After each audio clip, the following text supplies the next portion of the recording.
दूर पहाड़ी पर जहाँ सुबह की धूप बादलों को चीरकर धरती को छूती थी, वहीं एक नन्ही गिलहरी रहती थी। उसका नाम था चिंकी।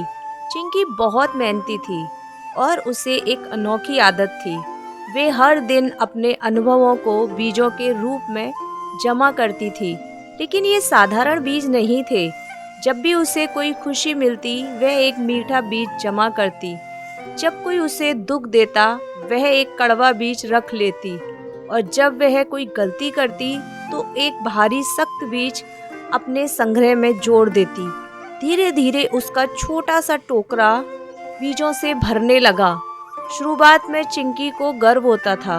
वे सोचती, ये मेरे जीवन की पूंजी है, ये मुझे कभी कुछ भूलने नहीं देगी। लेकिन समय बीतता गया, टोकरी भारी होती गई और उस वजन के साथ चिंकी का मन भी भारी होने लगा। अब वह पहले की तरह पेड़ों पर फुर्ती से नहीं चढ़ पाती थी, ना ही दोस्तों के साथ खेल पाती थी। हर बार जब वे छलांग लगाने की कोशिश करती, तो उसकी टोकरी उसे नीचे खींच लेती। एक दिन वह एक पुराने बरगद के पेड़ के नीचे बैठी थी, थकी हुई, उदास और लगभग हार चुकी थी। तभी वहाँ एक बूढ़ा कछुआ आया। उसने धीमे से स्वर में पूछा, बेटी, तुम इतनी थकी हुई क्यों लग रही हो?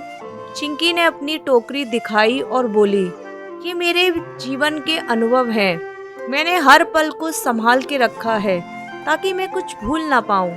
कछुआ मुस्कुराया और बोला, तो क्या तुम इन अनुभवों को जी रही हो या बस ढो रही हो? चिंकी चुप हो गई।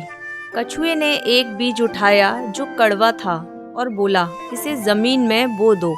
चिंकी ने हिचकिचाते हुए वैसा ही किया। कुछ दिनों बाद वहाँ एक छोटा सा पौधा उग आया। कछुआ बोला, देखा, अनुभवों को बोया जाता है ताकि इनसे कुछ नया उग सके। उन्हें ढोया नहीं जाता क्योंकि वे तुम्हें बढ़ने से रोकते हैं। उस दिन चिंकी को सब समझ आ गया। उसने धीरे धीरे अपनी टोकरी खाली करनी शुरू की। हर बीज को जमीन में बोती गई। कुछ बीजों से फूल उगे, कुछ से पेड़ और कुछ ने बस मिट्टी को मजबूत बना दिया।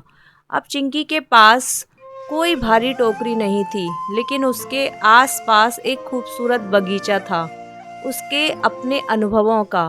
अब वह पहले से भी ऊंचा कूदती थी, पहले से ज़्यादा मुस्कुराती थी और सबसे ज़रूरी, अब वह जीती थी, सिर्फ याद नहीं करती थी।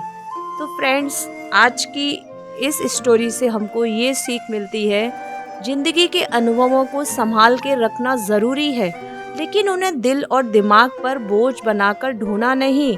उन्हें सीख में बदलो, छोड़ दो, आगे बढ़ो, क्योंकि असली खुशी तब मिलती है जब हम हल्के होकर जीना सीखते हैं।